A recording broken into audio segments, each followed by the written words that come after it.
Pendele.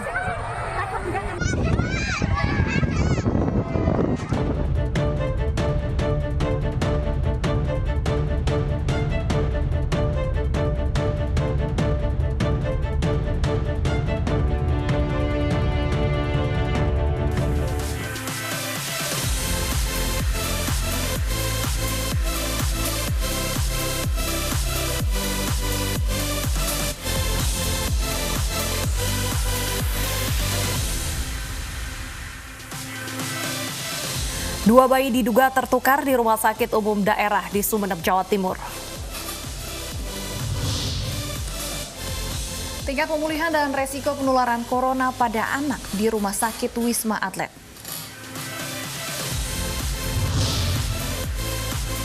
Puluhan hewan ternak sapi milik warga ikut tersapu banjir di Medan, Sumatera Utara.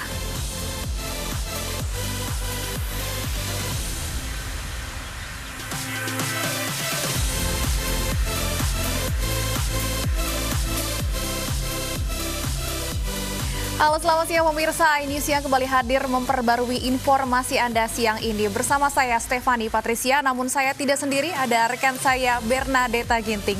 Deta, ada informasi menarik apa saja di ini siang hari ini?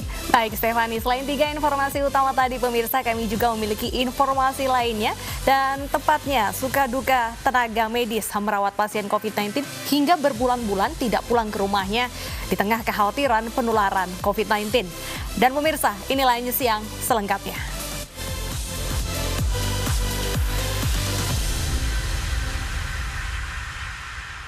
Berusaha kabur dari razia polisi, sejumlah pebalap liar saling bertabrakan. Pembubaran balap liar di Kota Makassar ini juga diwarnai kejar-kejaran antara petugas dan pelaku balap liar.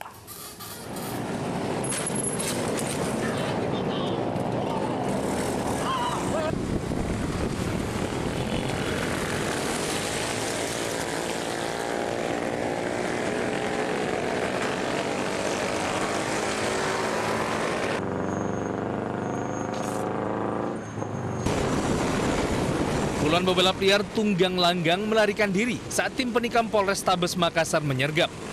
Petugas juga sempat terlibat kejar-kejaran dengan sejumlah pebalap liar yang nekat tancap gas melarikan diri. Namun usaha mereka untuk kabur sia-sia. Sejumlah pebalap liar diringkus dan diamankan petugas ke Mapolresta Makassar. Kendaraan yang sempat diamankan ada 4 unit kendaraan roda 2, kemudian 2 unit roda 4, di mana para pelaku serta barang bukti berupa kendaraan roda 2 bersama roda 4 diserahkan ke Satlantas Polrestabes Makassar untuk ditindaklanjuti. Ironisnya, dari sejumlah pelaku yang diamankan terdapat beberapa orang gadis remaja yang ikut terlibat.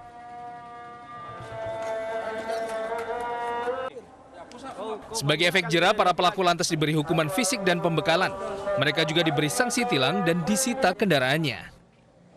Dari Makassar, Sulawesi Selatan, Leo Muhammad Nur, iNews melaporkan. Kecewa akibat rebutan harta, seorang pria memberondong kendaraan kakak iparnya dengan senjata api. Sempat berusaha kabur, pelaku berhasil diringkus polisi dan terancam pidana pembunuhan berencana.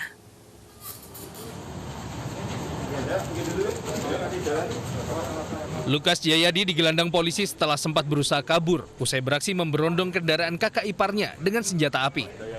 Selain mengamankan pelaku, jajaran Polresta Solo juga mengamankan senjata api dan amunisi, sejumlah senjata airsoft gun, serta senapan angin dari kediaman pelaku. Dari pemeriksaan awal, motif pelaku adalah kesal dan kecewa akibat utang piutang dan perselisihan harta. Hal ini yang mendorong pelaku nekat melakukan tindak pidana. Tersangka melalui beberapa rekan-rekannya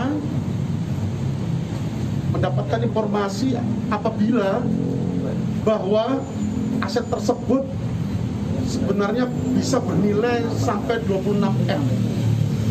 Inilah yang kemudian diklaim oleh tersangka sebagai hutang yang harus dibayar oleh korban terhadap tersangka. Padahal dengan diagungkannya aset tanah dan bangunan milik tersangka tersebut dan kemudian dimenangkan lelangnya oleh korban I, sebenarnya hubungan itu sudah tidak ada. Akibat perbuatannya, pelaku dijerat pasal pembunuhan berencana dengan ancaman hukuman 20 tahun penjara. Sebelumnya, pelaku memberondong kendaraan milik kakak iparnya di kawasan Gilingan, Banjarsari, Solo, Rabu kemarin. Usai beraksi, pelaku berusaha kabur dan meninggalkan kota Solo. Namun polisi keburu menangkapnya dan mengamankan sejumlah barang bukti di rumahnya. Dari Solo, Jawa Tengah, Wahyu Endro, iNews melaporkan. Berawal dari kecurigaan orang tuanya karena adanya perbedaan panjang rambut bayinya yang baru lahir, orang tua di Sumeneb, Jawa Timur ini meminta kepastian identitas anaknya. Dugaan bayi tertukar di salah satu rumah sakit di Sumeneb kini ditangani Polda Jawa Timur.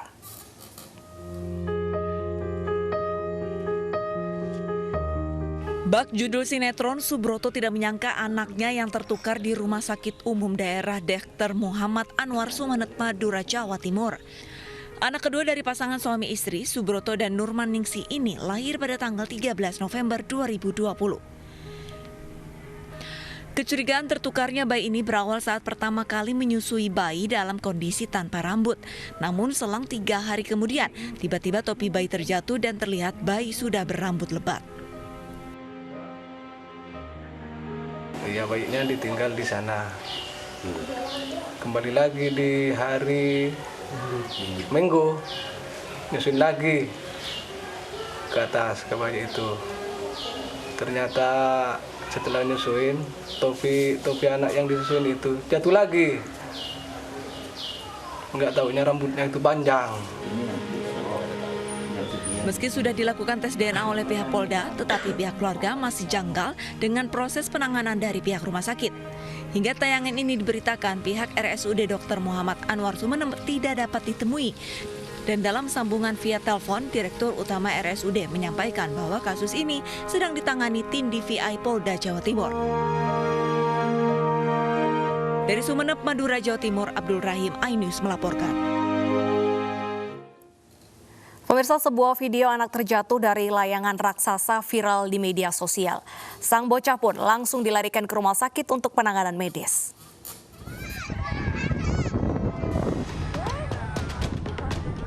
Sebuah video viral lantaran seorang anak terjatuh dari layangan raksasa di sebuah lapangan di Pringsewu, Lampung. Sebelumnya, sang anak dengan ceria berpegangan di layangan naga disambut dengan suara decak kagum para warga lainnya. Namun ketika angin berhembus kencang, pegangan anak pun terlepas dan tubuh sang anak pun terjatuh dari ketinggian 20 meter. Korban berinisial IM masih berusia 13 tahun. Korban langsung dibawa ke rumah sakit Mitra Husada. Korban mengalami patah tulang dan patah kaki. Hingga kini korban masih menjalani perawatan di rumah sakit. Ya, sesuai dengan kesepakatan keluarga dengan pihak rumah sakit, karena keterangan-keterangan yang perlu dilakukan tindakan operasi, keluarga juga menyetujui untuk dilakukan tindakan operasi. Kapolres Pringsewu mengimbau kepada warga agar anak-anak tidak diikutsertakan dalam wahana layangan raksasa ini. Warga pun berharap agar layangan raksasa tidak memakan korban lagi. Dari Pringsewu, Lampung, Indra Siregar, iNews melaporkan. Di hari kedua, warga korban banjir Komplek Flamboyan Medan, Sumatera Utara mengungsi. Kondisi pengungsi dalam keadaan baik dan kebutuhan mereka masih tercukupi.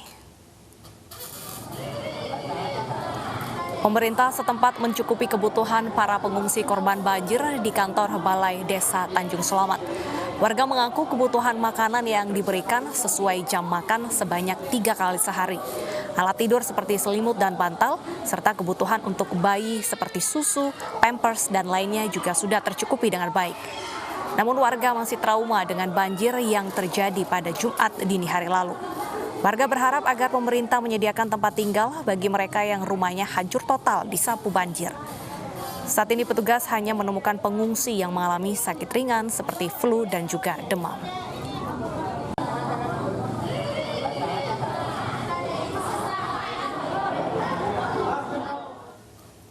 Ya, pemirsa, saat ini pengungsi juga mengalami trauma yang cukup berat sehingga memang harus mendapatkan bimbingan konseling, terutama bagi anak-anak agar nantinya ini tidak mengganggu untuk tumbuh kembang mereka di kemudian hari. Betul sekali, dan untuk mengetahui bagaimana kondisi para pengungsi terkini, kita sudah terhubung dengan Dr. Juliani Prangin-Angin, Kepala Puskesmas Sei Mencirim. Selamat siang, Dr. Juliani. Selamat siang, Mbak. Baik, Dokter Juliani, secara umum bagaimana saat ini kondisi para pengungsi? Apakah ada yang mulai terserang penyakit? Baik, secara umum kondisi pengungsi semua dalam keadaan baik, cuman masih ada trauma juga lah ya, bagaimana mereka mengalami semua ini. Cuman kalau terkait penyakit hanya ada luka-luka ringan saja, Mbak. Itu sudah kami rawat semuanya di sini. Kebutuhan mereka juga obat-obatan lengkap ya, kami dari Dinas Kesehatan Kabupaten Deli Serdang menyediakan obat-obat yang lengkap, jadi tidak ada kekurangan. Baik, selain mengawasi penyakit yang timbul akibat dampak banjir, bagaimana pengawasan terhadap penularan COVID-19 Bu di lingkungan pengungsian?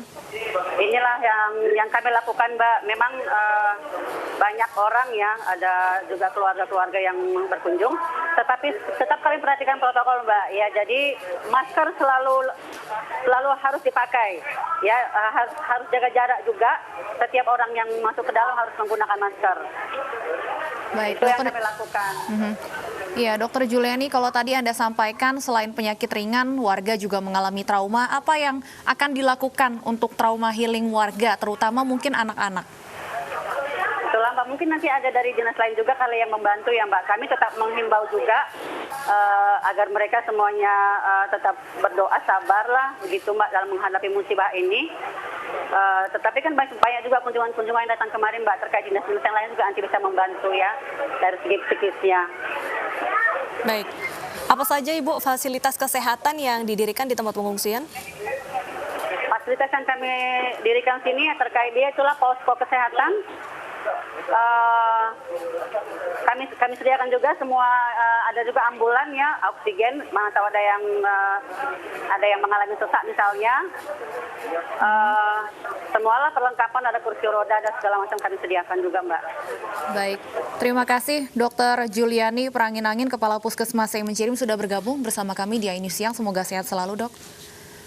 Pemirsa, tidak hanya ribuan rumah warga yang terendam banjir di Kota Medan, puluhan hewan ternak sapi milik warga juga ikut tersapu banjir. Bahkan ular sepanjang lebih dari 1 meter masuk ke permukiman.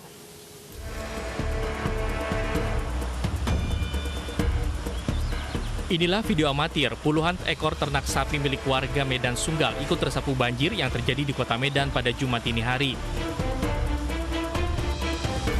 Puluhan ekor sapi ini berupaya menyelamatkan diri dari derasnya arus sungai, namun tak satu ekor pun yang selamat dan terbawa derasnya arus.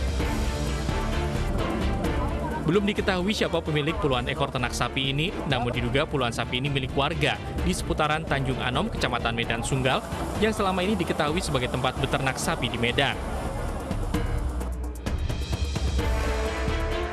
Sementara itu, ular sepanjang lebih dari 1 meter masuk ke permukiman penduduk di Jalan Cempaka, Kecamatan Medan Herpetia, Sumatera Utara, membuat warga ketakutan. Diduga ular keluar dari sarangnya karena tempat tinggalnya sudah rusak akibat curah hujan tinggi hingga terbawa arus Sungai Belawan. Tadi ada warga teriak-teriak katanya ada ular.